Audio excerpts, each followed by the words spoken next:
This is House Corrections and Institutions. It is Tuesday, January 28th. We're meeting this afternoon right after the governor proposed his FY26 budget. We have before us his proposed capital budget for FY26 and 27. We do a two-year capital budget. This is a new budget for the new biennium, but that's not to say some of these projects are not a continuation of previous capital budgets that we have worked on. So today we've got Nick Kramer from the Agency of Administration that's going to give us some background in terms of how the budget was put together and go over how the spreadsheet is designed and go over some of the moving dollars. So Nick, welcome. And Madam Chair, moving dollars. Operating officer right here. So for the record, Nick Kramer, Chief Operating Officer, Agency of Administration. Thank you to the committee for your time. Always a pleasure to be here. Spent a lot of time in this committee last year, a lot of familiar faces. Well, We're in the hot seat though. Not as much, Madam Chair, on a couple things.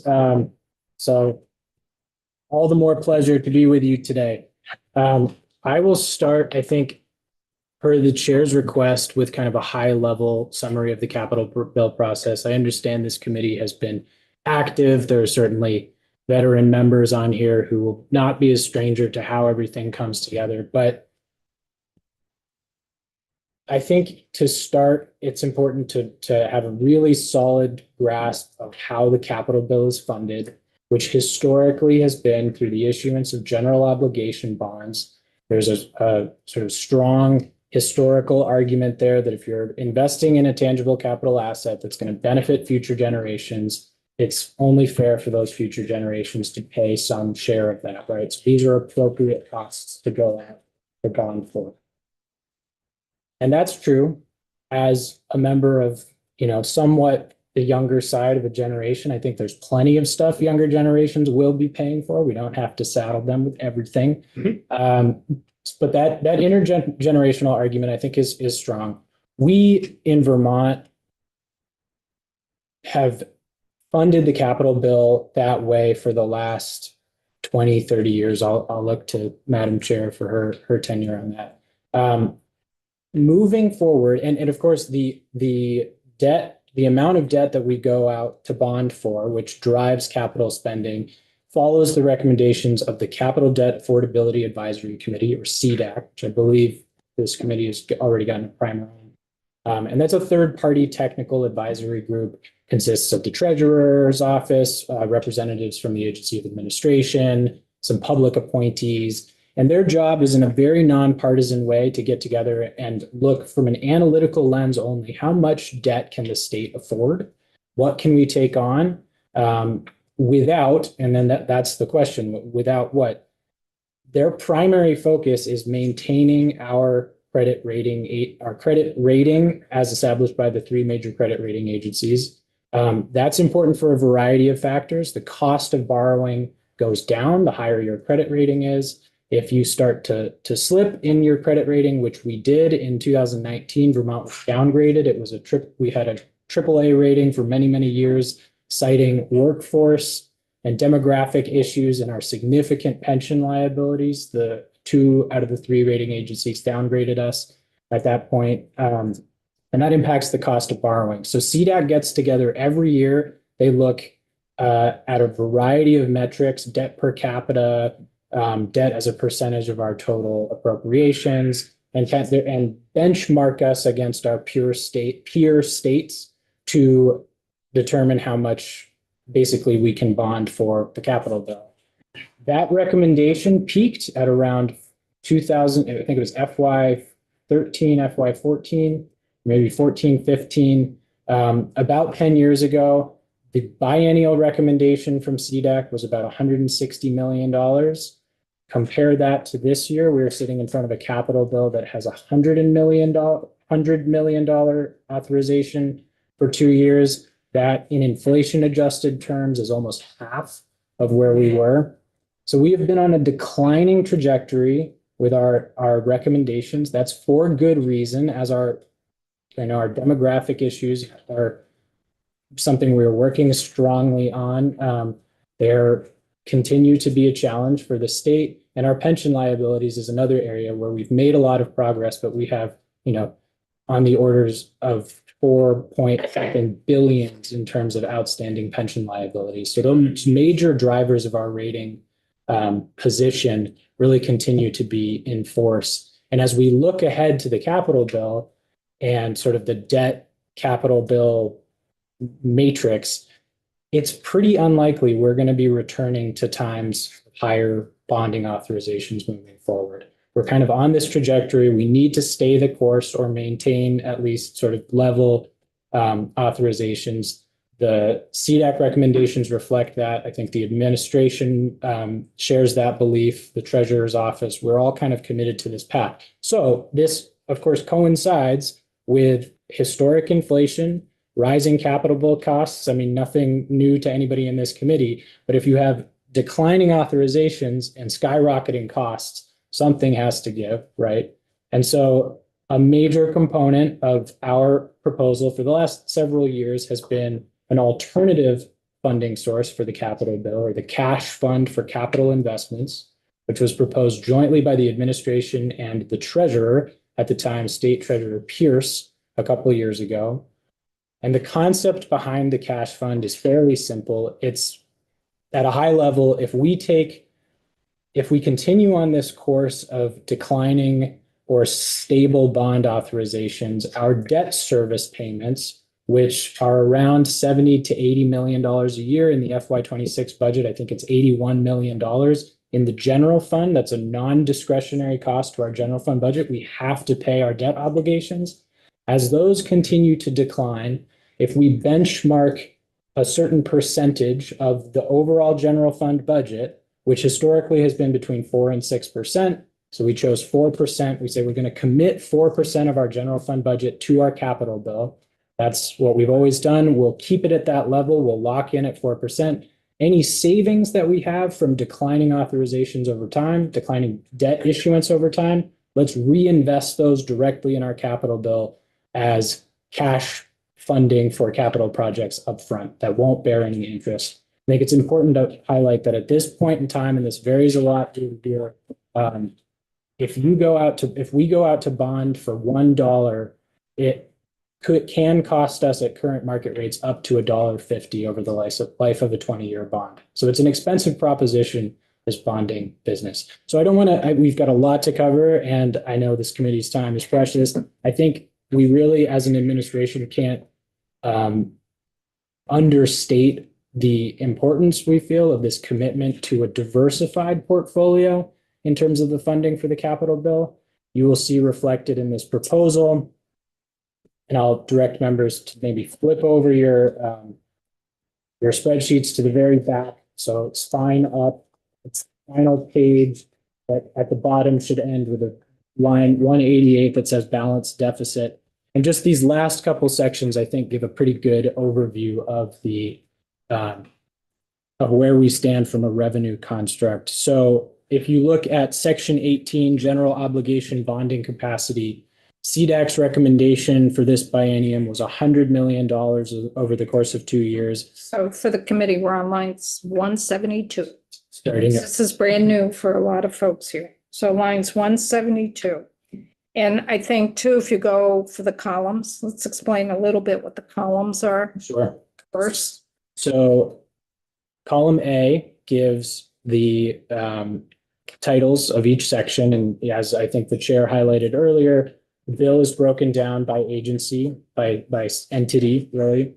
Column B gives the bonded appropriation total for FY26.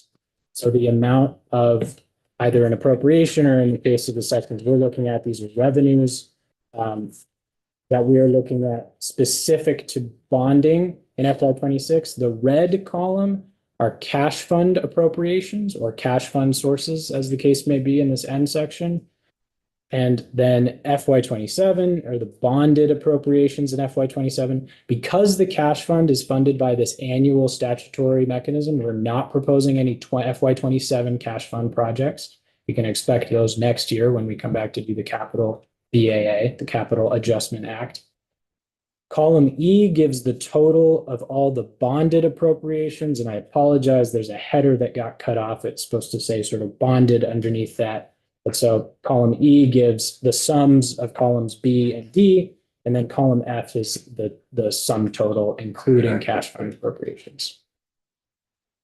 But so if we look at lines 172, the CDAC authorization this year was $100 million or 50 million in each biennium. On line 173, we got an additional $6.8 million in bond premium for committee members who may be new to this construct and a lot of these words. What that means is when we go out to sell bonds, when the Treasurer's Office issues bonds, for a variety of reasons that they would be very well equipped to speak to, often we get, based on market conditions and interest in our bonds based on all kinds of factors, sometimes investors are willing to pay a premium for Vermont bonds. In that case, if we're going out to issue to fund, let's say, $100 million of capital projects, and we get a bond premium of $5 million, we don't get $105 million of revenues. We go out and we issue $100 million of bonds. That $5 million premium, which is just extra money that investors paid to have our bonds, is able to be used to fund capital projects, but it doesn't count against the amount of bonding authorized by this body. So there were $100 million of authorizations. We only effectively issued 95 of them because of bond premium. So that $5 million difference is available then for reinvestment in future projects. So that's exactly what this line captures is in our latest issuance. And the Treasurer's Office can come back if he hasn't already and speak to, it was a really successful issuance this year. There was a lot of interest in Vermont bonds. So we had $6.8 million that we can now reinvest. So you add that to the $50 million above, combined with $3.1 million even farther above on line 169. That's the total amount of reallocations of prior year capital appropriations. And this committee will be spending, I'm sure, a lot of time looking for more of those. There's the repo process and certainly a lot of scrutiny that we apply internally and that the legislature traditionally applies to prior year capital appropriations, making sure everything that we have designated for Project X is either spent on Project X or planned to be spent on Project X and what those plans are. So that $3.1 million constitutes the list of projects. When we went through at the time of Capital Bill budget development, which kicks off in August of last year, those were projects, largely thanks to Commissioner Manoli and her team, that we identified as either for various reasons the project had been completed under budget or there were timing issues. There can be a variety of reasons why a prior year appropriation is available. But in those cases, we always do our best to scoop those and then reinvest in them. So if you add the 3.1 and the 6.9 basically and the 50, you get, and you sort of have to jump through sections here, but there's on line 186, the total capital funding available in FY26 is a little bit over $60 million. There's the $50 million bonded appropriation or authorization in FY27. That's on line 186 as well. For a total, and this is column E on line 186, of $110 million in just bonded appropriations. I want to stop there because I want to make sure the committee understands this because this is fundamental to our work. Fundamental. So, questions? Yes, but So what you want to do is look at section 17. Those are your reallocations. These are projects that have gone forward and there's a balance. Project is completed, there's a balance, or the project has not gone forward, or there's extra money in that line item that they know they're not going to get out in the next fiscal year or so. That comes up on lines 169 to 3.1 million. These are previous capital bills that we've already authorized that bonding capacity that is now available that hasn't been used. That gets added to the 50 million that were authorized going forward. And then you add the bond premium at 6.89 million. That gives us a total of line 186 of $60 million to work with for FY 26. Okay? Questions? Yep. So for the reallocations, that's money that was appropriated in the past biennium for projects that was not maximized to its fullest potential, and it's basically like carrying over, or what? Could be 5 years ago. Okay, it could be, so any past, It's just unused. it's been unused, okay. And then you add that to the bond premium, which we went over, okay. That makes sense. Because we've authorized that bonding to occur. In some cases, it did occur. But if you look at lines 167, the Lamoille Valley Rail Trail, Mhm. that project is done. And of the bonded amount that we put aside for that work, $112 is left. So repo will get that. Right. If you look at, say Williston Police Station, Yeah. that's the new one. For some reason, we did add more money to that at the end because of cost overrun. But obviously, there's 2.2 million. That project is completed. Well, that's the public field station. So is that the same thing as a? Yeah, police? that's the new barracks. Okay. So if it, So that project has been completed. Everything, all the bills have been paid. It's been signed off, and there's still 2.2 million left. So that's going to be reallocated. so if it works for you, Madam Chair, for the purposes of today, because I know we have very limited time and lots to overview, I probably won't get into much detail on specific line items. I know the BGS team is happy to come back and speak to those at a high level to speak to that one. I think there was some contingency added at one point for that project based on some uncertainty and cost estimates and it was definitely the right thing to do at the time. We were facing potential big increases and it ultimately wasn't needed to the fullest extent. So here it is showing up back in the bill. So that's a big piece of how we get to our bottom line. You have the reallocations, you have the bonding capacity that has been recommended by CDAC. And then this year, we happen to have a bond premium. We don't usually have a bond premium year after year. It's usually once every 3 years.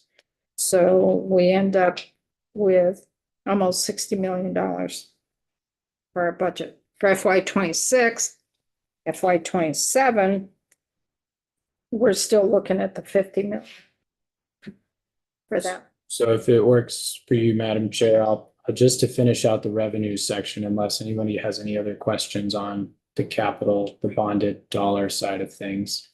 I'll talk quickly about the cash fund and the mechanisms there. So as I mentioned, at a high level, the concept behind the cash fund is, okay, if we're on this course of stable authorizations and declining debt service payments, hypothetically, at least respective to our overall, with respect to our overall general fund appropriations, let's recapture those savings. So it's 32 VSA 1001B is the cash fund statute. I've spent a lot of time in that statute. Statutorily, there is a funding mechanism for this fund that is codified in law equal to 4% of the last completed fiscal year's general fund appropriations, less the estimate for current debt service. And it's a little bit of a mouthful. This is also, there's a sort of a primer on this in your capital bill booklets. I think in the administration forward or something, there's quite a bit more detail on the cash fund. I'd strongly encourage any interested committee members to consult with that because I think a lot of the history and a lot of the context is spelled out there. But that formula achieves exactly what I described, which is you're sort of looking as the general fund budget marches through time and presumably gets bigger as our economy grows. We're looking at, okay, what's 4% of that, which is historically what we've committed to the capital bill. And we're looking at, okay, how much are we actually paying in debt service? And any difference between those two numbers, we're putting into the cash fund. And so that transfer, that statutory calculation this year comes out to be $14.8 million. That's on line 178 of your spreadsheet. If you add to that prior year earned interest on the fund, so the cash fund is one of several special funds in the state where any interest on the fund balance stays in the fund. In this case, there was $800,000 earned on the fund balance in FY24. So we're adding that into the to the 4.8. And then the amount on line 180 is a result basically of a lot of activity during last legislative session. There was money transferred into the fund per the statutory recommendation. The governor proposed one thing. There was a modification made by the General Assembly on the amounts. Some of that was redirected to support the general appropriations budget. And in those comings and goings, there was about 1.2 million that was left on the bottom line in the cash fund. So we're proposing to reinvest that in capital projects this year. Sure. Have you done any forecasting on what we can anticipate that fund to be? Because it's different, it's significantly different than last year's. Yeah, so over time, I mean, it depends a little bit mercurial based on general fund appropriations going up. I mean, I did a lot of forecasting when we were originally proposing the fund. And it all depends on, do we start borrowing more, do we borrow less? But if we sort of stay the course and lock in some assumptions, I mean, in under 10 years, we could be looking at $50-60 million in a cash fund transfer every year. So Every year or every biennium? every year. So we're anticipating that this could become a very non-trivial piece of the capital. Why is it so much less this year than last year? So last FY 24-25 totaled almost 50 million. Right. So there's a couple things going on there. And we gave some back. The 50 million figure actually doesn't reflect the statutory transfer amount. Okay. So we had proposed the administration and the treasurer proposed originally this concept that I'm describing, and we'll primarily be talking about that concept. There was an additional component to the cash fund established 2 fiscal years ago. There were 2 sub accounts. One is like the capital sub account, which is everything we're talking about here. And there was this other investments and essential reserves sub account. And that was basically like one-time funding Right. that was available that doesn't have anything to do with this mechanism. So a big chunk, I think, of that $50 million came from that. There is the cash fund B, as we call it. We call them cash fund A and cash fund B. Cash fund B, which is that other piece, which you won't see being the focus of this year's proposal. There's one component of that I'll speak to later, has to do, we set aside some money for ANR and AOT for future year state match to draw down federal funds that we knew were coming in IIJA. So there's one final unreservation of the ANR pieces in the capital bill this year, but that's the only play that's at. So what we had, and this is something I was thinking might be helpful for the committee to know the history of this. I know John Gray, legal counsel, is going to be coming in towards the end of the week to go over the current statute, how the cash fund is structured by law, so people can understand that. The one thing too, I don't know if it would be John or Scott, if you could put together when we started actually appropriating from cash fund, how much we did. Maybe it might be helpful to know at the time how much was being requested by the administration to be used in cash, where we ended up in the final capital bill for cash, and for those same capital bill years, how much we also bonded for. Just so folks can get a history in terms, because this is the 3rd year or 4th year we've done bond. It's 3 or 4 years we've been using cash. Madam Chair, excuse me, Scott Moore, Joint Fiscal Office. Nick has provided us with a nice operating statement for how the cash fund has operated and been funded in the past. So between John and I, we can pull things together and give you that. Yeah, just show you. just real simple. Yep. Not a lot of words, just Just simple. numbers, Madam Chair. Just numbers so people can see 4 years ago, 3 years ago, 2 years ago. Get some history here, just so you can see the interplay. And I think, Madam Chair, unfortunately, the cash fund in recent years has been the subject of a lot of discussion in this building. I think to your point about simplicity, it became complex. There are a lot of moving pieces. It's hard to follow. I mean, I don't pity Scott and John, that task you just gave them, because it is challenging between the two different bills. I think the administration's goal with the cash fund is to demystify and simplify as much as possible.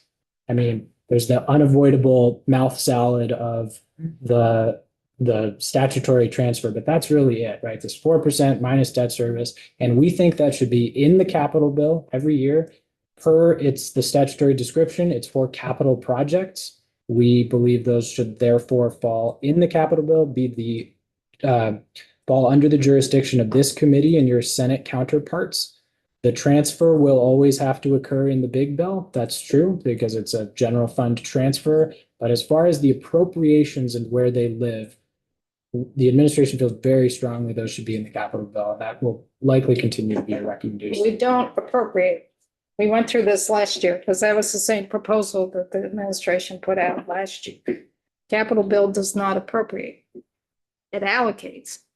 It's the appropriations bill that appropriates. There is a precedent, Madam Chair, if I might, for bills other than the appropriations bill making appropriations. That happens with some regularity. You can pull last year, there's a number of the Flood Safety Act. And so it's not a legal impossibility. There are certainly a variety of conversations and sort of a shared commitment to this construct that I think will be necessary for this concept to thrive moving forward. And you're no stranger to those nuances, but it's possible. So when a policy bill comes out and it has a line at the bottom, $500,000 being appropriated to this program, the bill goes to appropriations. Appropriations looks to see if they have the money in the appropriations world, the state budget, and they incorporate that within the state budget. It's appropriated through the appropriations bill. The policy committee, the policy bill does not do the actual appropriation. May say appropriate so much, but does not do the actual appropriation. It still is through the appropriations committee and is through the state budget, not that policy bill. So we got a couple questions here. Will and then Joe. Are you gonna go over the 10-year plan that's on columns G through K? Okay, happy to speak to it, Representative. Yeah. Joe? Just going back to the annual cash transfer is expressed on line 178. What is that formula one more time? It's 4% of the last completed fiscal year's general fund appropriations. So all of the general fund budget for that last completed fiscal year, General fund. Yeah, I understand. you have 4% of that. And then you subtract from that the current estimated debt service payments on our outstanding. And that's the debt service for FY25. We pay annually there's a debt service appropriation in the general fund budget that services all of our outstanding bonds. So all of the bonds that have been issued to fund capital projects. So is it the 81 million that's being proposed for FY26, or is it the 77 million that was in It's FY25? 81 for FY26. So it's actually 4% of the FY24 appropriations minus the 81 million projected for FY26. The reason, not to dive too much into the weeds, but that it's FY24 is that fiscal year at this point has been completed, closed. There's no pending budget adjustments. We have audited financial statements or soon to be audited. So it's sort of a closed book and we can get a really good snapshot. Now, are there any exceptions from that 4% aggregate with federal pass-through monies? So this is just the general fund. Just the Just the general fund. Would So not. how much is just for our state budget, which is like 2.8 billion? How much of that is just general fund? So I couldn't say off the top of my head, Madam Chair. I'd look to my finance and management colleagues, and we just presented a budget that I think it's but yeah, if the general fund, say, is on the order of 2.1, 2.8 billion? yeah, then you take 4% of that total figure for whatever FY24 was. I don't think it's the full budget like that. It's the general fund piece of the budget. Right, so sorry, if the general fund budget is say 2 point something billion dollars, just the general fund, because our total budget is $9 billion. That includes the T fund, that includes the Yeah, ag fund, funds. everything. But whatever the number is for the general fund, the total budget for that year, we take 4% of that. And it's not So you're not arbitrary. including federal dollars in those. You're I only understand. including State taxpayer dollars. And I just want to understand, so the concept is, the idea is that we use that 4% aggregate less the debt service. And that's in statute, so that would always be there. It's the difference between what portion of that is a cash transfer and what portion is bonded indebtedness. So the idea is that potentially some point in the future, it's just all a cash transfer and there is no bonded indebtedness. I think for the reasons I sort of started off by saying, Representative, in terms of the multi-generational equity argument, there's likely always going to be some portion of capital borrowing to fund the capital bill. I think that's a larger conversation for sort of what that ideal matrix is. But yes, our hope is, like I started by saying, as we see the bonded dollar trajectory continuing to go down, and we know that we have significant capital needs moving forward, we need to come up with a robust funding source. And the reason the 4% number was not chosen arbitrarily, like I said, that was about how much we were actually spending more of our general fund budget on debt service historically than 4%. So we looked at kind of over the years, okay, how much were those debt service appropriations as a percentage of the overall general fund budget? And it was like between 4 and 6%. So we said, okay, let's continue on our sort of path of fiscal discipline here, lock in that amount at 4%, and then any savings as we continue to bond less or a low amount, we'll reinvest those in the capital bill. That was Which, if I might, Mhm. may lead to less bonding, but it also, because we have so many projects, it's just, as we're doing, you add it to the top. So we bond plus this money. Right? Mhm. Right. So it doesn't necessarily mean, there may be a day we, not our lifetime probably, don't bond. But the real goal is to get more money into the overall process to hopefully catch up on projects. I would say, that'd be my take. So I'm gonna give a little pushback on this too, because, A little. well, our debt affordability committee looks at our infrastructure needs and they look at how to pay for it. So with cash coming in, since cash has been coming in, our bonding capacity has been decreased every year. And at the beginning, everyone said, no, that's not going to happen. Bonding capacity will stay the same. And I said, well, we'll wait and see, won't we? Because I kept saying our bonding capacity will be decreasing because our debt affordability committee will see there's cash. And that's exactly what's been happening over the last 3 years. So if I may, So there is a, a push back and forth, not to say that we shouldn't pay cash for projects where we can. But the flip side of that is the bonding capacity did decrease. so for the committee's record, Madam Chair, and I appreciate you bringing that point up, there is a full version of the 2024 CDAC report included at the end of this capital booklet Under what section? under the CDAC report section. And that very point came up and was discussed at length in CDAC.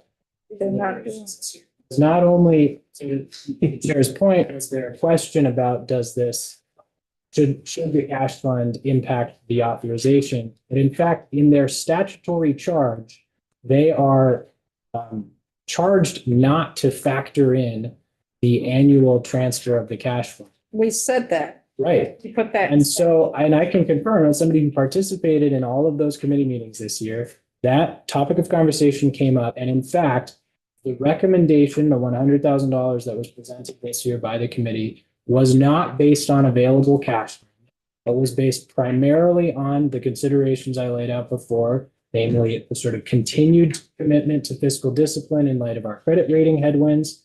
And also, not insignificantly, an awareness of the fact, and this is again, apologies to folks, this is a little in the weeds, but we are carrying a pretty significant amount of authorized but unissued debt or unauthorized but unissued bonding capacity.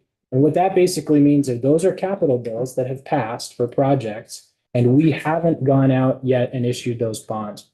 And I think, again, just since this is all sort of foundational to how the capital bill works, it's worth taking a second to describe the mechanics of how we bond and when we bond. And because it's not straightforward. So if there's a project in the capital bill, say $50 million for project X, project X is moved forward and that money is spent to pay contractors, to pay staff, based on the sort of project management needs of project X. That project moves forward according to when that project is ready to go. The funding piece is a little bit more complicated. Say that, this is a radical oversimplification, but say that $50 million project, all the money went out the door July 1st, right? The amount that is actually used to pay contractors or staff salaries or whatever just comes out of the general cash balance of the state. The reimbursement of those funds by bonded dollars happens generally after the fact. In some rare cases, it will happen prospectively a little bit, but because we have projects moving forward all throughout the year at many different times, and we can't go out and issue a bond every time we start a new project, we aggregate the bonds into generally a yearly cycle where we go out and issue a bond every year. And those proceeds from that issuance will either reimburse or prospectively fund projects. I think that's an important nuance to share. And honestly, I forget why I. But I think it's. It was having an impact on our funding. It was from my state. Yes, because of, thank you, Representative, because the authorized but unissued means this body authorized projects in aggregate totaling such and such in prior year capital bills, and we have not yet gone out to issue those bonds. And that historically, that number is not wildly significant, based on the timing of the issuance. We'll have a little bit that we haven't issued, but in recent years with the pandemic, supply chain issues and demographic and labor force challenges in the construction sector, that amount there's been this sort of significant buildup and backlog. I think what that really evidences, and this was talked about at some length in the CDAC committee, was that we've kind of encountered a speed limit to construction projects in the state. And there's a variety of things at play. There's been this huge influx of federal funding, as everybody in this room knows, over the past 4 or 5 years. All municipalities, private entities, all of this massive infusion in infrastructure and other capital projects has been funneled through the state. And there's only so many people to do the actual work. So we're encountering that a little bit. In other words, are other capacity constraints to how we move money through the capital bill that don't just have to do with our bonding capacity. And so that was, I would say, another piece that featured heavily in the committee's discussions. But the cash fund ostensibly was not part of the discussion. Certainly they're aware that it exists, but they in fact were referencing back to that statute that says our charge is to disregard the cash fund, and we're going to look at everything else. Why we put the statute. Question, Madam Chair. Joe? If they're unauthorized but unissued bonds, like how long may they live as authorized? Capital appropriations exist generally until they are reallocated. So an appropriation that's authorized by this body in 2024 will carry out. That's what this committee is doing, is authorizing spending authority for those projects, technically for those projects to move forward. That spending authority authorization exists until an action is taken to revert it. There are several mechanisms that trigger that. Those are these reallocations being one of them. We take a first pass at saying what's outstanding. Do we really need all the spending authority? The repo committee and this committee does that work. And then there are statutory thresholds after a certain period of time where funds are supposed to automatically. So that's it happens. I think either last year or the year before, part of the reallocations were expenses associated with bond issuance for bonds that that just weren't issued? That was a one-off Was it a one-time representative, thing? and I'm happy to, that's a very sort of technical piece having to do with, we switched the methodology through which we pay for bond issuance costs, so the costs of counsel and not the underwriter, but everything else that goes into the preparation and issuance of bonds. Traditionally, historically, those costs were incorporated in the total amount of issuance. Then every capital appropriation was given what they called a small haircut. So a little tiny bit came off the top of that appropriation to help pay for those bond issuance costs. The general GASB, the Government Accounting Standards Board, and others throughout that the period we were doing that sort of changed their best practice guidance. That's not something anybody really does anymore. So a couple of years ago, I think in FY24, the state moved to directly funding bond issuance costs as just a general fund line item. There's $675,000 in the general fund budget just to Okay. pay for those So upfront. that doesn't live here at all. So those you should not expect to see again. It was a one-time thing having to do with balances from the haircuts that we've had. Thank you. But good eye. So I recognize we're only in the revenue section. I'm happy to transition to some of what we're actually proposing to fund, if that works for. That would be good. Okay. But I think I really appreciate the committee's time and patience on that. I mean, these are all kind of foundational context for how this bill came together. So if you flip, I'm just going to mostly refer to the spreadsheet for the purposes of time. Every line item in this spreadsheet should have a narrative description in the capital booklet in the relevant tab, all of the tabs, next to the diligence of Commissioner Manoli's team and Cole, who's been a superstar in this. These line up perfectly, or should. So if you're curious, what is the Rutland multimodal garage renovation? Well, you can flip to that tab in the booklet and find out some more information. I'm not going to go into great detail on any one item. This committee will be hearing from all of the impacted departments individually with much more detail. But at a high level, I'll kind of breeze through the sections. So section 2, as the chair indicated at the beginning, agency of administration, that's primarily BGS appropriations. The first several appropriations are kind of annual recurring ones for major maintenance, planning, reuse, and contingency, physical security enhancements. These are kind of ongoing workflows that are critical to the smooth operation of state government. 3-acre stormwater compliance is a big one on the horizon. There are some regulations coming through from DEC having to do with 3-acre stormwater permitting. Many of our state buildings need to come into compliance with that rule.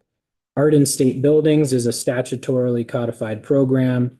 In Rutland, there are 2 line items in here one for the Asa Bloomer building. There are some sewage system upgrades that are pretty mission critical down there. There are ongoing discussions about that building. I'm sure this committee will look forward to more testimony on that. Attached to the building is a parking garage.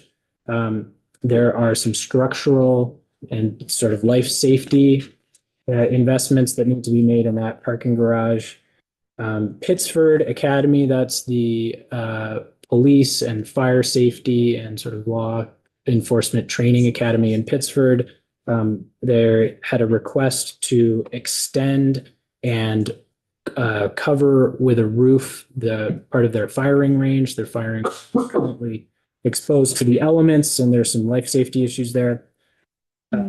2 State House appropriations. The replacement of historic finishes, that's affectionately the David Sheets appropriation that he uses to maintain all of the beautiful decor in here that we all appreciate so much. The on line 10, State House repointing, there's a cash fund appropriation there to do some work needed on the exterior of the building to prevent some water mitigation, some water infiltration. 120 State Street, directly behind us or across from me, that building is in need. There's a serious multi-phased project to replace basically all the systems in there. There's some significant need there. Joe explained that to us last week. Yeah, so enough said on that. And I'm sure Joe and team will be back to speak more. In Middlesex, we are in the process of replacing the roof on the State Archives building. A portion of it is scheduled for replacement this fiscal year. I think this committee's heard some of that. This would complete the balance of that project. Also in Middlesex, by the way, in case the geography here is befuddling to anyone, this is just the way my brain works. These should be arranged from south to north. So if you're looking to try to figure. Really?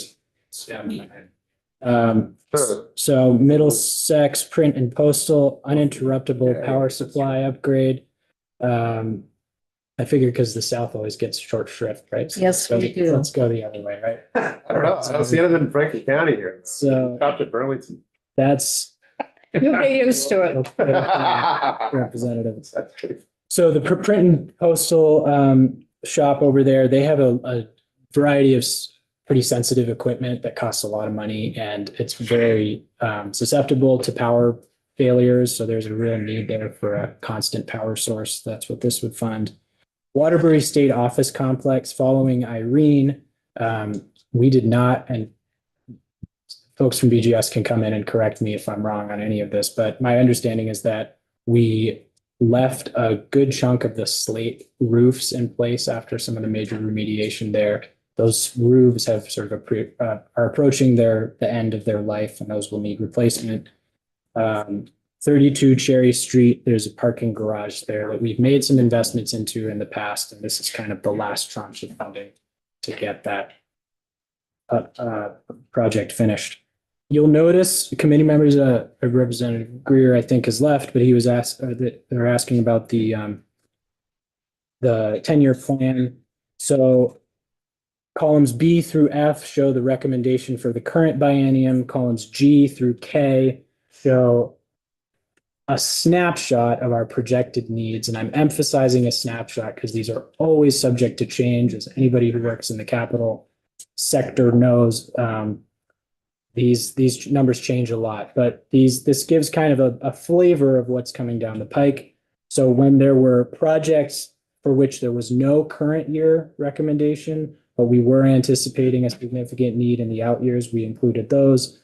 Statewide replacement of air handlers based on EPA regulations regarding certain refrigerants is one of those, and potentially a major renovation project at the Pittsford Academy. So I'm moving really quickly. I'm saying a lot of words. I welcome questions. Heard about that, both of those last week. Okay, I think I'll keep plowing unless somebody stops me, in the interest of everybody's time. So Agency of Human Services, this is, as Chair Emmons pointed out, ostensibly the DOC section. The first line here on line 24, there are some significant investments, continuing investments we've made in prior years to upgrade all of our correctional facilities to have modern and efficient HVAC systems, air conditioning in particular in the summer. This appropriation would fully fund the construction of those systems in all facilities except for our facility in St. Albans, the Northwest Correctional Facility, which has a somewhat larger price tag, and there are some ongoing design considerations up there. So that shows up in the 10-year plan. Statewide ADA compliance, the Department of Corrections, as most committee members may already know, has been involved with an ongoing settlement with the Department of Justice related to some ADA compliance issues. That settlement agreement has been extended, I believe, through October 31st of FY25, or of 2025, so the beginning of FY26. These funds here kind of complete, as we understand it, the terms of the agreement and get us up to compliance where we need to be. Correctional facility safety and security upgrades is a line not dissimilar to some of the physical security enhancements on line 3 in the BGS section above. This is sort of a flexible appropriation to be used for a variety of smaller scale projects.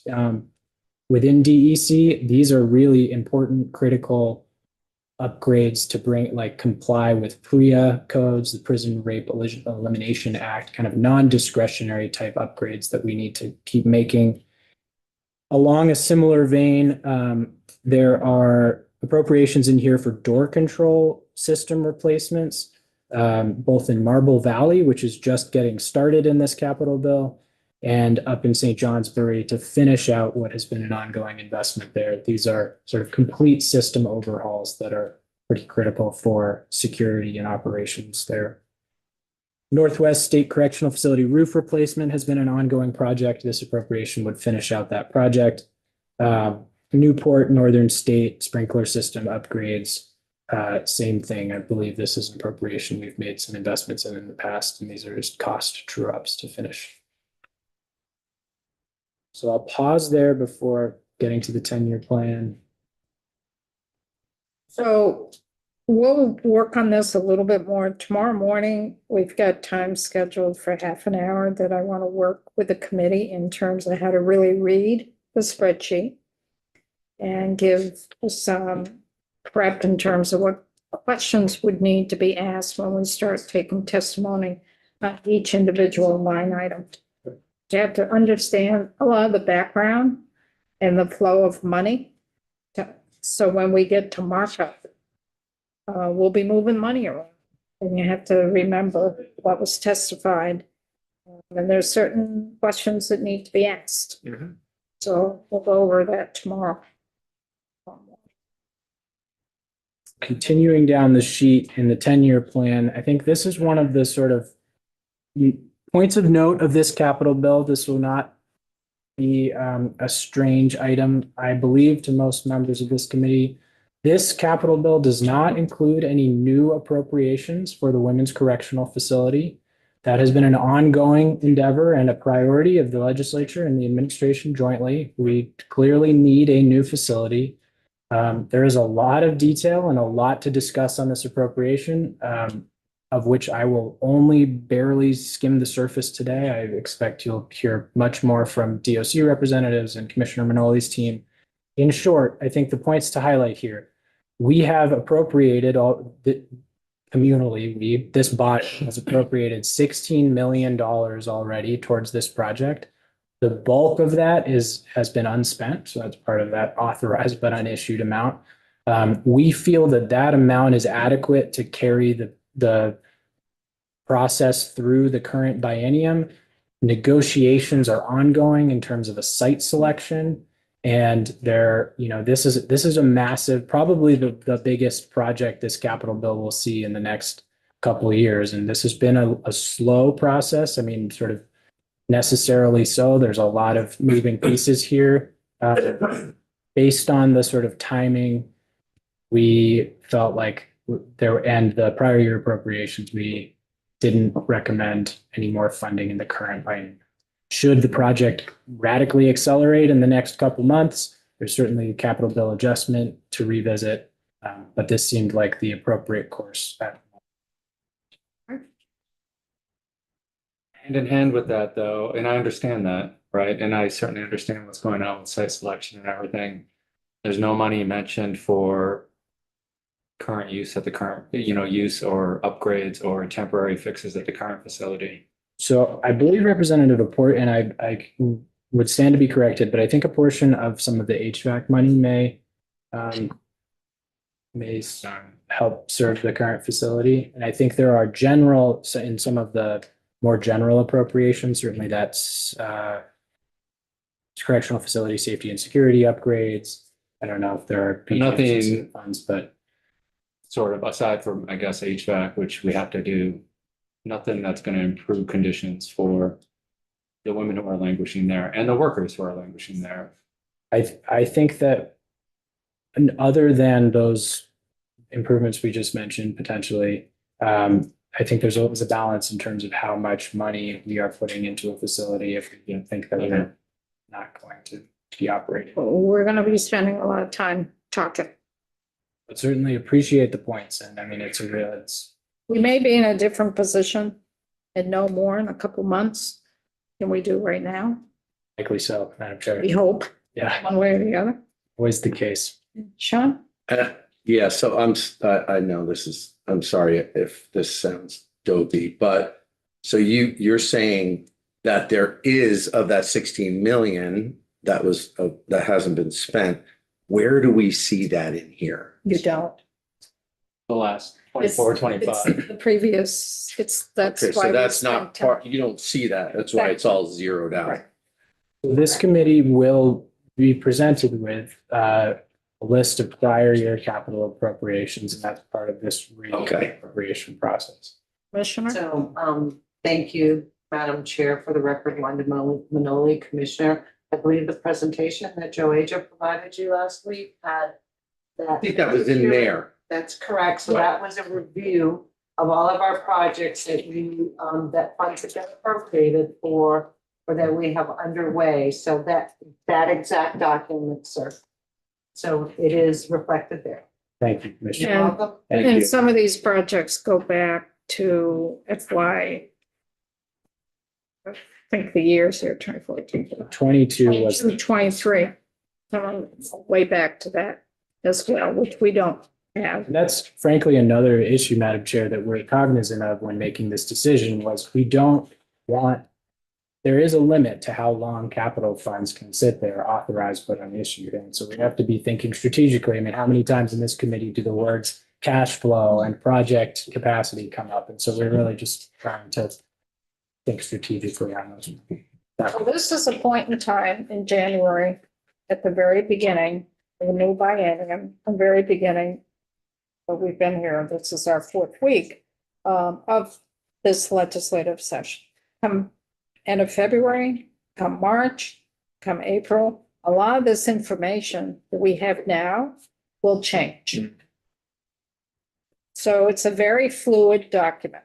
So where we are now, when we do markup at the end of February or through March, we could have very different information than we have now. So our decisions and the dollar amounts will change. And then once our bill gets done, and it goes over to the Senate, which will be in April, there's going to be new information coming up, different, and everything we decided on some projects could be out the window for that. Yep. But I think it's really important. That's why we went through the spreadsheet for our current capital budget for FY 24 and 25, because it plays into this budget. Also, I have given James, and if people want this, this is just another spreadsheet, was FY 22 and 23. Because there's dollars in FY 22, 23 that we appropriated for some of these projects as well. And if folks want that, we can also get that for you as well. Because it's 1 year, each year builds on the previous year. Kevin? It's probably assumed, but when I'm looking at line 156, it tells me that this really isn't a 10-year plan. It is really what we assume we're going to need to do at a minimum, because the numbers are going down, 185 million, 120. I mean, inflation basically, so there's lots of gaps. This is just what we know now, and we expect it to increase as we move forward. Correct, Representative. And I appreciate you flagging that because I think, again, can't stress enough. We do our very best to project capital needs moving forward. But even next biennium, FY 28, right? That starts July 1st of 2027, right? That's a long time from now. And in this space where, as the chair was just highlighting, information can change between now and February, for us to be able to put a really accurate, detailed 10-year plan together is a pretty challenging exercise. So indeed, what we have reflected here are projects that are on the radar currently with rough cost estimates, but I think I wouldn't place much more stock in those. Like, certainly it's not the document to guide future capital bills. It's just a snapshot in time to try to give a sense of some of the big stuff. Just kind of highlights where the pressures are long term. Exactly. That's all. Yeah, one of those things to take it from right here, just as back knowledge, not the. We used to call it a WAG as opposed to a SWAG. Wild ass guess versus a scientific wild ass guess. That's right, Representative. Okay. So I'll keep moving. I know we've got Major changes this next one. some time. So lastly, in the TOC section, there's a project, the Newport Northern State Boiler Replacement, for which there were funds appropriated in the prior bill. Those funds outstanding should be adequate to continue the project through the current biennium. We are anticipating the need for some final funding in the next capital bill, but that's all I will say about that. So now moving into section 4, which is ACCD, or Commerce and Community Development, there are a number of lines here that are kind of recurring annual type appropriations, major maintenance at statewide historic sites, underwater historic preserves. I think my representative here on my right had flagged there have been in the past roadside historic markers. Those are paused, yes, for the current capital bill. Now what section? I'm sorry. We're in section 4, Representative, looking at, I'm starting on line 39. And if you flip over to the back page of that sheet, it continues on 42. But I think what Chair Emmons was referring to, and what I do want to highlight for the committee, there are 3 items in this section this year that are somewhat innovative for the capital bill. New to the capital bill. They are a new, Will open up the door long-term. and these, just for the record, are the appropriations the representatives would have heard mentioned in the governor's speech not an hour or so ago. One for $1.1 million to Bennington for the high school redevelopment housing infrastructure project down there. One to Barry for Prospects Height housing development, and one to Brattleboro for the Winston Prouty Center. And to the chair's point, this is a little bit of a new construct for the capital bill. These would be appropriations flowing through the Agency of Commerce and Community Development. These projects were taken, there's a lot of housing effort across the state.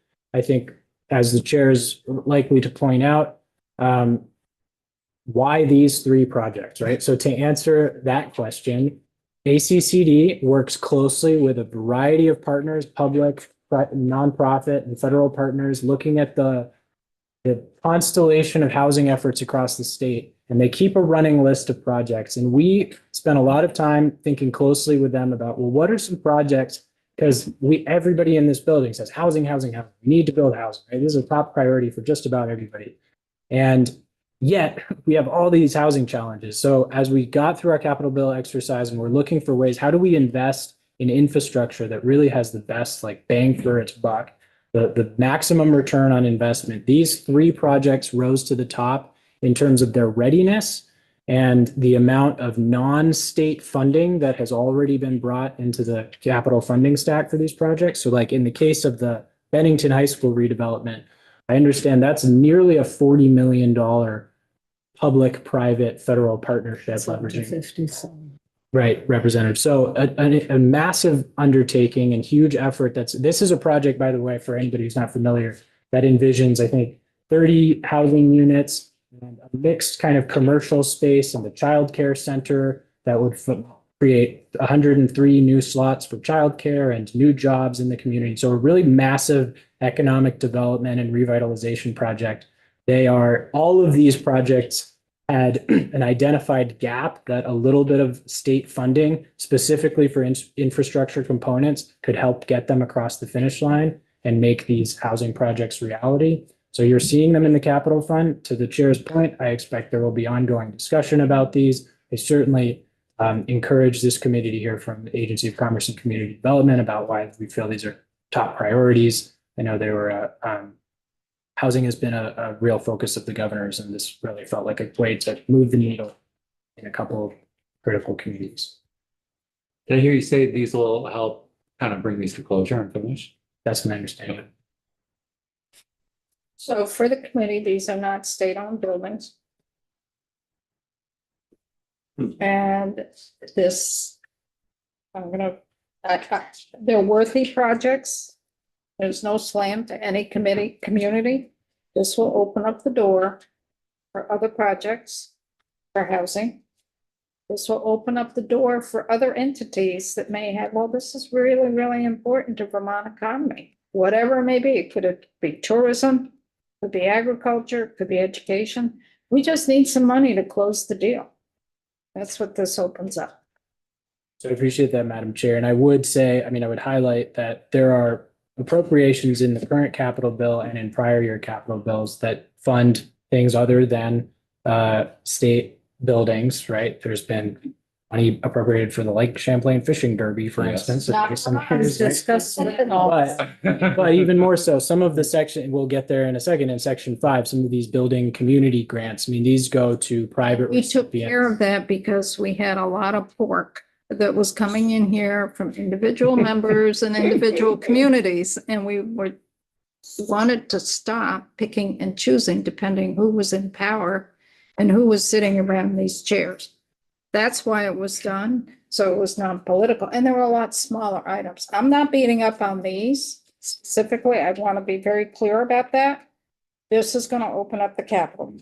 And I think we have to balance that as a committee when we get into discussions and when we get into markup. Because maybe we'll want to put some language or parameters around this. Maybe we won't want to do it, or maybe we will. But I just want to put a warning shot across the bow that you're opening up the capital bill to other items.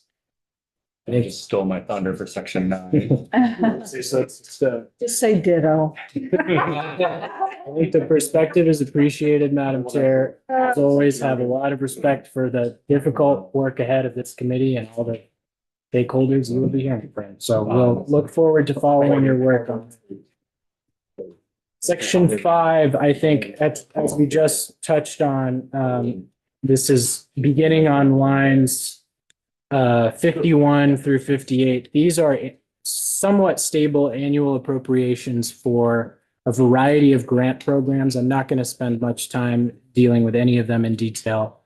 Suffice it to say, these are all level funded prior year capital bills. So this is not to say these are not important line items, and there are narratives for each of them, and they fund a variety of really important projects, but I'm just very cognizant of time. In section 6, appropriating to the Vermont Veterans Home, there are 2 line items in the current capital bill. One is for you, if astute members will remember the R22 item on the 10-year plan in the BGS section. There is a need at the Vets Home to replace a number of their air handlers to come into compliance with the EPA regulations regarding refrigerants.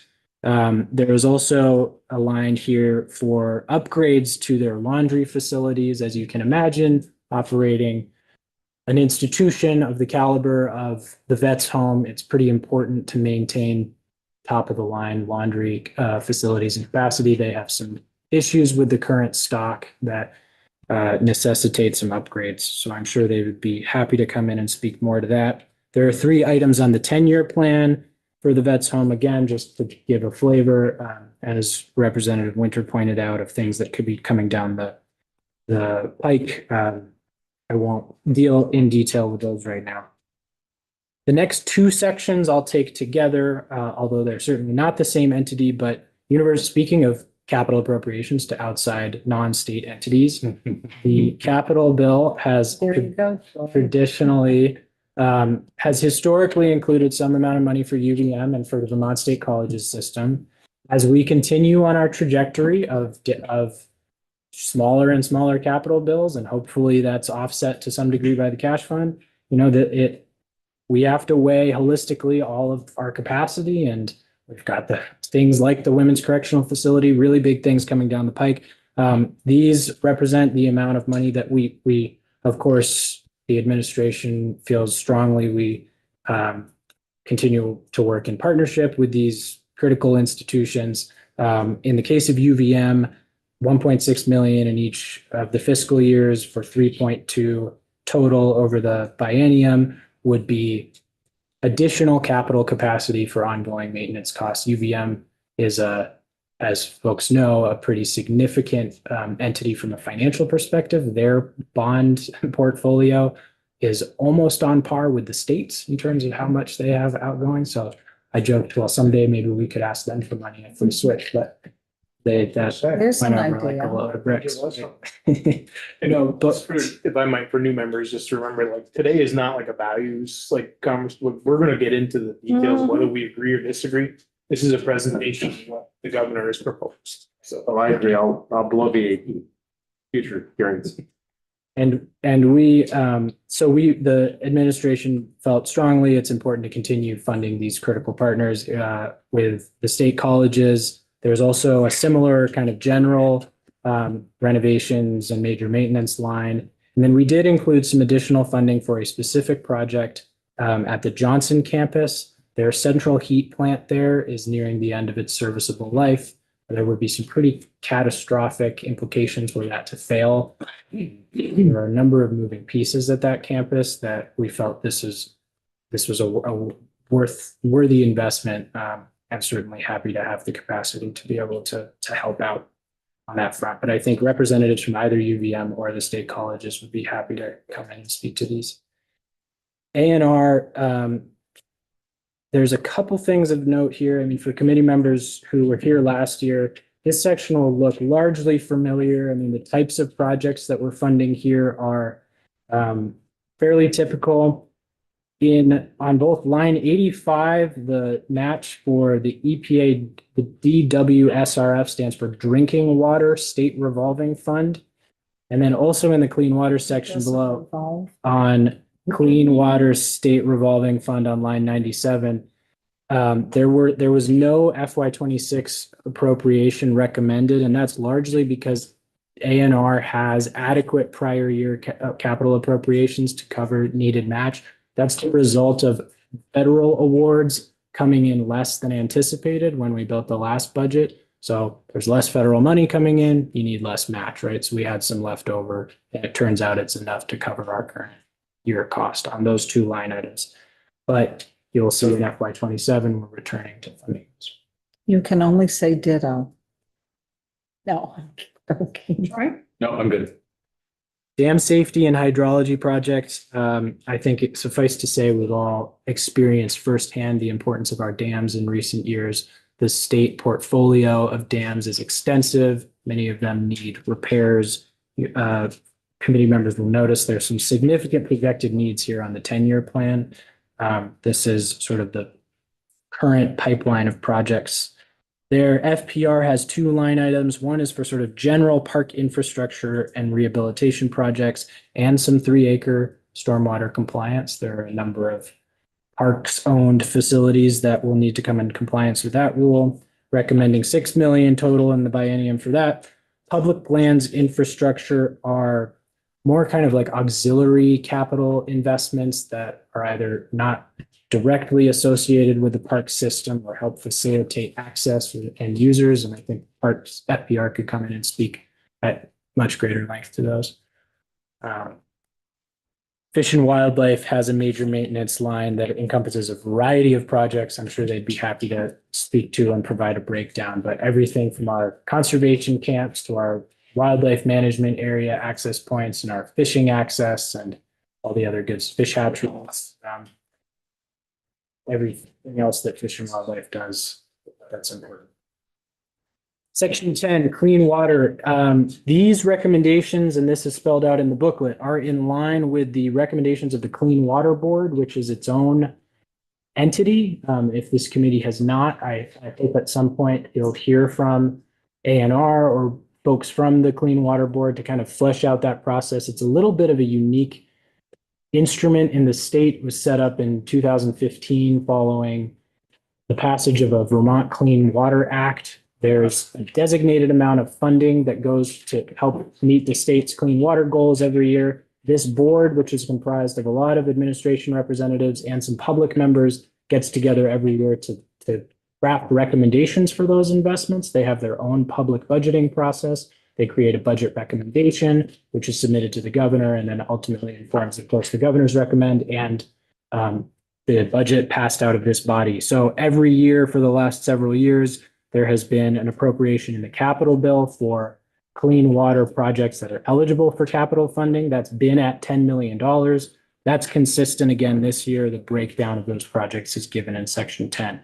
I'll just highlight section for this section, FY27.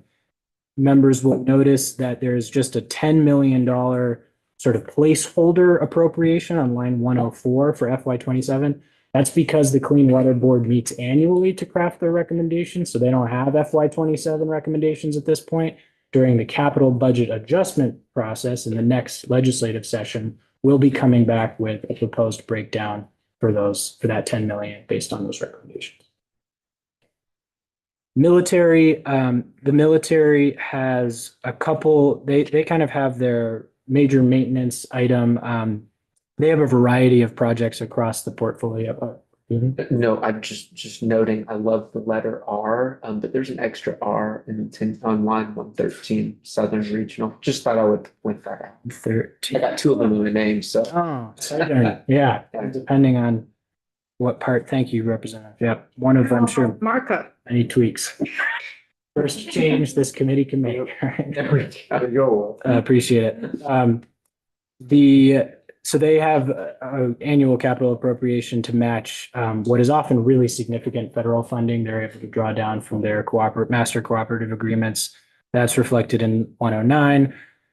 The next two items, both lines 110 and 113, Northwest Regional Readiness Center and the Southern Regional Readiness Center. This is part of the military's long-range plan to consolidate what are a larger number of armories, kind of. This is not the right term, but like mega armories or sort of super armories. This is the next one kind of in their process. So this would be planning and design money for Northwest Regional Readiness Center, just to flag for the committee, planning and design, rule of thumb, maybe 10%-ish of the project. This is actually state match, 25% for 75% to complete the design funding. So this 1 million leverages an additional 3 and change, maybe 4. So we're talking about $5 million for planning and design for potentially a facility that could be, on the order of $50 million all said and done. So this is a significant project, primarily federally funded, again, based on the agreements that the military has with the National Guard. But just flagging that these are significant projects. Agency of Ag, we are appropriating $1.5 million in each of the fiscal years for improvements to the Big E building. I think that's always a fun testimony to hear from the ag folks, all the good stuff that happens down there. That is a building that sees a lot of visitor traffic and has a lot of economic benefit for the state. Randolph campus of the Vermont State University System and the Vermont Agricultural Environmental, or VALE lab. This is a familiar topic for some members of this committee. There have been ongoing conversations about the needs of the VALE lab, particularly in the off seasons. They share currently a heat plant with the campus, with the Randolph campus. Because of the sensitive, very scientific nature of what the lab does, they need a certain pretty high standard of consistency when it comes to like steam delivered to their facility. The college, on the other hand, when they shut down for Christmas break or summer break, like to turn thermostat all the way down. These are oversimplifications on my part. But so thinking creatively about how do we make upgrades to the current system, which is nearing the end of its serviceable life. It's a number 4 heating fuel system at that lab. That equipment is going to need some investment. So we're trying to think about how do we both help bring the current heat facility up to standard and maybe add some components that would better meet the needs of the lab. So that's what that appropriation funds. Section 13, Department of Public Safety. These are, there's really only one type of appropriation here listed 3 times. They are in the process, speaking of long-term capital strategic plans, the Department of Public Safety has been updating and improving their field stations across the state. This bill includes funding for the planning and design work for the Shaftesbury Field Station, potentially land acquisition. Rutland Field Station on the line below, this would be beginning construction and funding what we believe at this point in time to be the bulk of that work, but ongoing conversation. St. Johnsbury, you will see on the 10-year plan is sort of next to the pipeline. Real quick, going back to the Shaftesbury Field Station, is that going to replace the barracks or is that in addition to the barracks? They're, I believe, looking to get land acquisition because of the space they're on is they've outgrown. Yeah. And they do, and I didn't mean to interrupt. They do, serve most of the whole southern part of the state. So it's being more bigger than they, and it's so outdated. Alice Miller. Yeah. Alice Miller. We've been trying to deal with the Shaftesbury for 15 years. And the question was, at one point, it was to move it. And that blew up in the building. So now we're revisiting it. So that all matches my understanding, yeah, that these will be sort of consolidated regional facilities. Home stretch here. I appreciate the committee's endurance on this. So section 14, the judiciary, there are a couple significant projects here. The first one, at least from a funding perspective, is not one of them. A small appropriation to the Woodstock Courthouse for a backup power system. When the power goes out, court has only a very, very limited backup capacity. Court operations shut down. We certainly have lots of backlog in our court systems. This seems like a silly reason to exacerbate those challenges. So they had a request for a backup system that we were able to fund. The White River Junction Courthouse, this is an appropriation, a cash fund appropriation that will finish out this project. There were some prior year appropriations for a major renovation of that building in White River. This should complete the need there. Essex County Courthouse connector there in, for those familiar with the village of Guildhall, as you drive through, there's all those lovely buildings. And this project would essentially from the backside connect a couple of them, which has a myriad, we're given to understand, of programmatic benefits for the court and kind of jury segregation from the general public. I think there's a component of the design that includes a sally port, some safety considerations here. So this was a project forwarded by the judiciary that has seen input from a variety of local stakeholders up there. The Newport Courthouse replacement and planning design. This is also a familiar item to folks on this committee. I see the chair nodding appreciatively. I think it's just fair to say this is an ongoing project. There have been a lot of discussions about the future of this facility. I will yield to future testifiers to get into specifics, but we have included funding here that we believe is consistent with based on prior year appropriations and what we're anticipating to be the kind of current project flow. This seems like the right number. I'm going to see it in my life. What did we put in? 4 million, 3.5? Something like that. Last item in the judiciary section, the Washington County Superior Court, that's in the facility in Barry. There were some discussions last year in this committee about this project. Same thing, there's a lot of ongoing details to be ironed out, I think, on this project.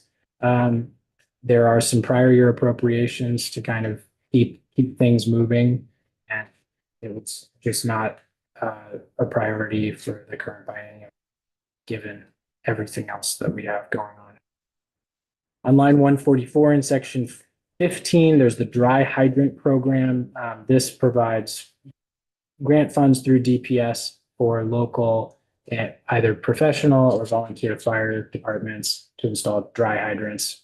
As a former member of my own volunteer fire department, these are handy things to have, especially when you're in the backwoods of Corinth and trying to put out a house fire. These are pretty consistent appropriations. Lastly, but certainly not leastly, the Vermont Historical Society in the Spalding Building in Barry, which is also occupied by the Department of Libraries and some other state entities. They've had, with some of our intense precipitation events recently, some water infiltration into that building. There's a lot of really sensitive kind of archival and historic documents that they house. This appropriation would help make kind of the most pressing remediation investments to prevent any further damage or infiltration into that building.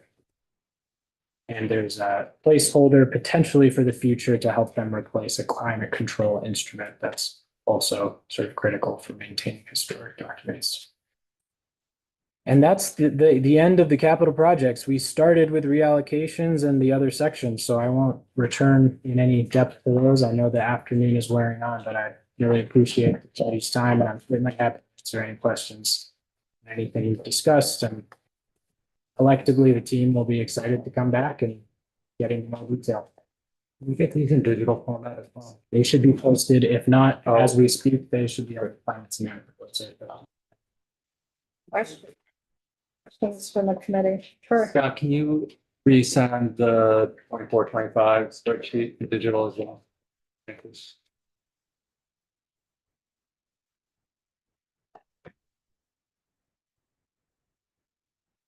Anything else? They did. Yeah. Loud and clear, I heard you. Oh, no, I was kidding. We're done with you. I think you can get off the hot seat. We're done with you. We're done with you. We're not done. Yeah. Each other again. Protected you. Thank you. The clean workers that you Yeah, right. Yeah. No, or. Yeah. Actually, no, no unmarked grave, which is something that was utilized in Burlington fairly recently. I know. Yeah, well, Very cool project. Mark Berry, I see. More vacancies, there were eight people. Is there anything of the committee?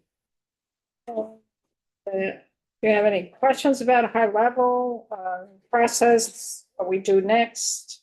Any of that? Yeah, what we do next, I can't wait to see. Well, like, A lot of You'll work. get tested. yeah, are we just gonna work down for testimony basis from the top, or is this gonna be? We'll do as organized as possible. It depends on structure. Like tomorrow, we've got Laura Trishman coming in for historic preservation. So I didn't think that one was gonna be, I thought that would be a pretty easy. She coming in? Yeah, she's coming in tomorrow at 10:30 to talk about her section. Yeah, I thought that would be pretty easy. Well, there's some new additions to that she may not get into. It'd be other folks within ACCD. Probably want to hear from the commissioner. Right. But what we do when we do the scheduling is try to go, we're not gonna be organized in line by line, but we're gonna take testimony on each individual project, each line.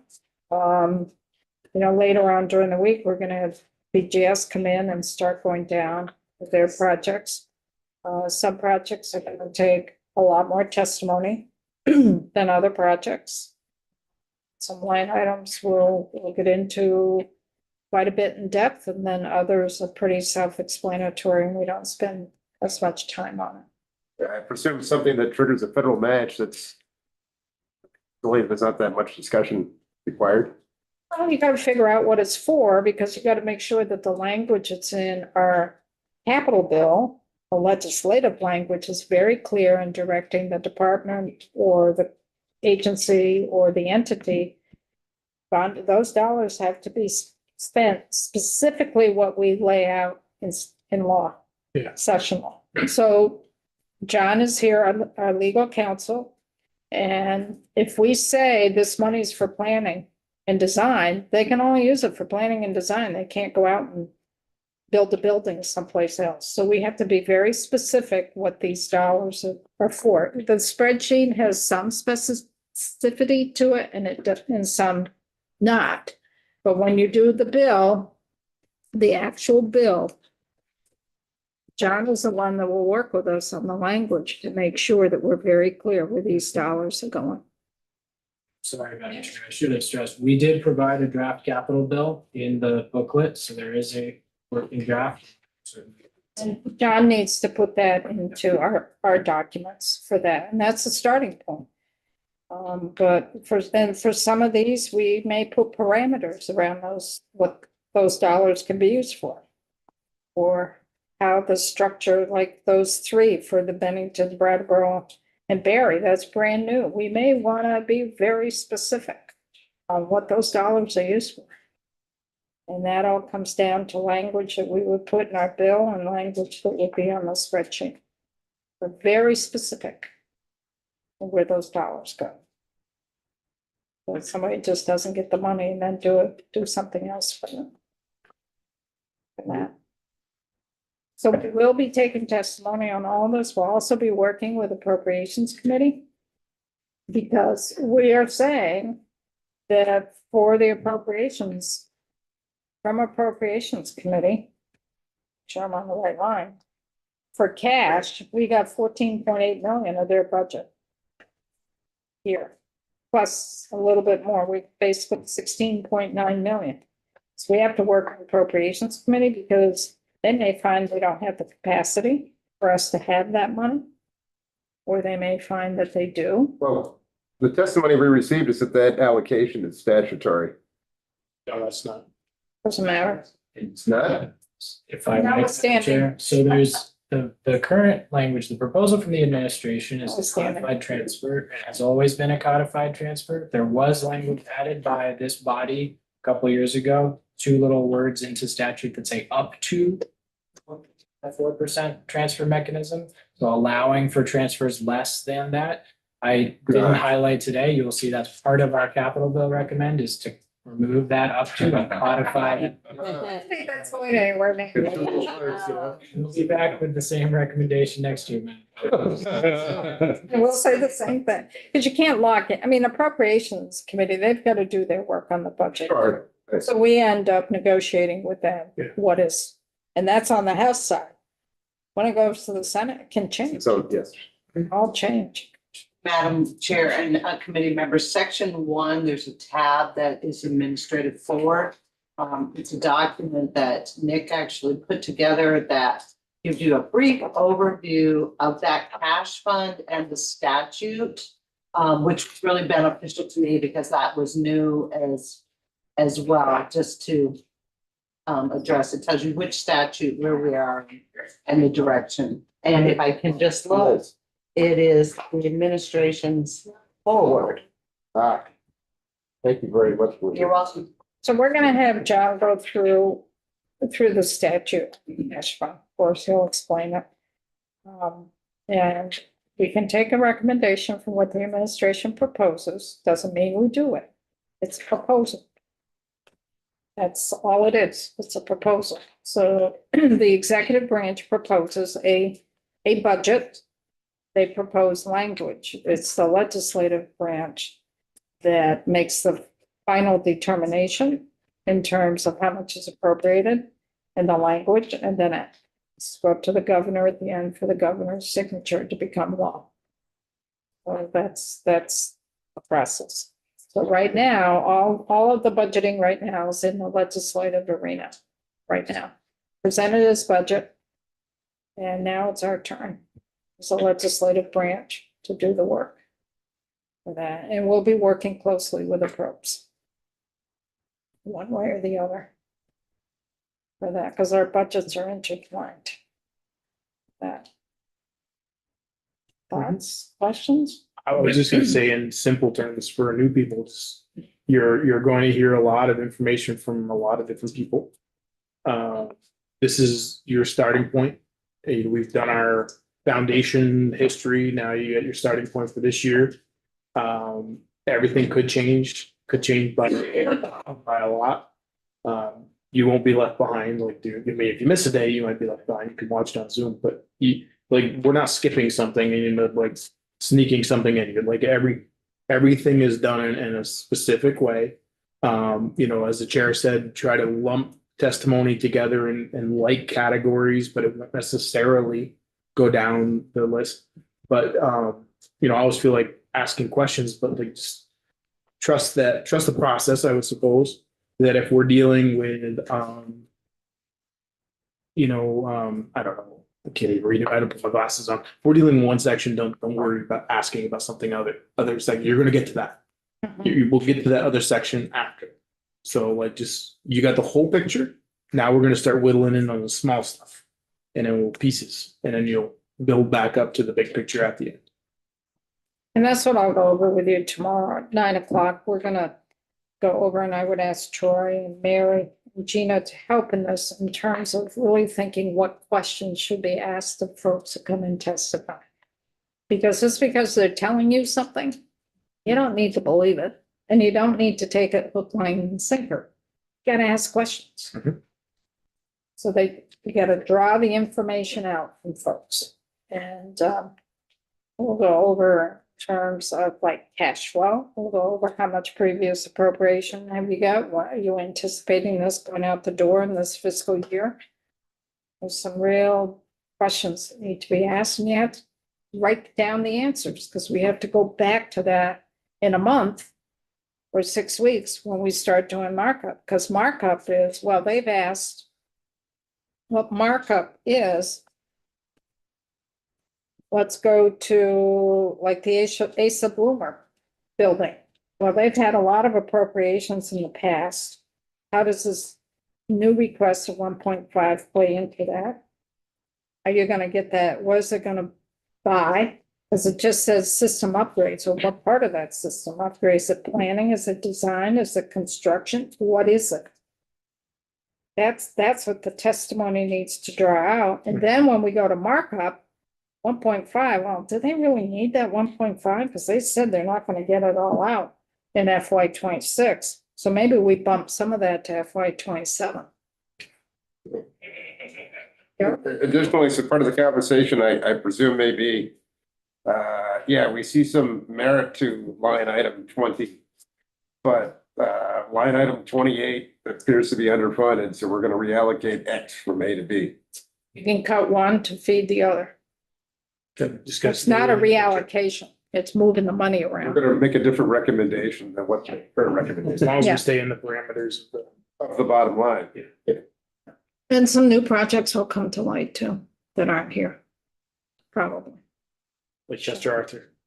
Who knows? Does that like, will the DOC and will they share that with us over the next? In terms of what, their line item, their request? Yeah, like if something, okay, good. Yeah, like the question I had immediately in talking about the work camp and changing the use of those beds. Yep. There's gonna have to be some renovations in that building. Where's the money coming from that, for that? Is that included in the appropriations bill? Or is that something they have internally that they have money for some previous appropriations? That's something we're gonna get into, because there's no way you can change that function, depending who you put in there, without some renovation in that building, I would think. So, you know. Nick can. Nick. Demo? Oh, Nick. Oh, Nick's not aware of it. At a high level, Madam Chair, yeah, I would recommend maybe some further testimony on the details of the proposal. I mean, my understanding is there's pretty significant. Cost. Obviously, there's nexus. It's fractional facility and service. So we do policy for correction. And that could be a trade-off. Could be some trade-off. Maybe they can't have as much, maybe they don't have as much cash capacity for them. We'll have to pick it up in the capital bill. We don't know yet. It's too soon. Soon to figure it out. But that's what testimony will lead you into, those decision points for that. So testimony is really, really important. If I might. Mhm. And so, especially so like testimony, like something somebody says during testimony might lead you to a different question. Mhm. That you're not even thinking of, or anybody. I mean, Alice is probably thinking of it, or, Mhm. you know, or Mary, right? But maybe not, but you know, pay attention to their testimony, because it might trigger you to go, wait a minute, I have another question now. And that's okay. But also, just as my own values, ask questions and be pointed and stuff, but make sure, and I don't think anybody in this room has this problem. But it has happened in this building. Just, it's not an argument. It's, you know, it's not an argument. It's you're trying to get information, and you're working together to get the best information possible.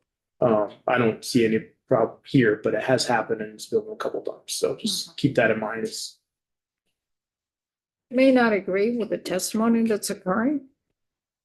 But then another statement that comes out of the person's mouth may agree with. Yeah. So, and the key is take notes. Yeah. Take notes. Because you're gonna go back to those when we do mark. that would be the last thing I'd have to say is, you might not agree. Like I might not agree with a project, but is what they're saying factually correct? Two different things. Two Thank you, different John. things. We'll be in touch. I'll see you guys. Thanks. Thank you. Anything else for today before we wrap it up? And then tomorrow at 9 o'clock, we'll go through, and I would lean on Troy and Mary and Gina to help out too, to really help the committee figure out what questions to ask, how to approach folks who are coming in to test. Mhm. Because we don't just sit here and accept what they say, Mhm. far from it. Awesome. Troy.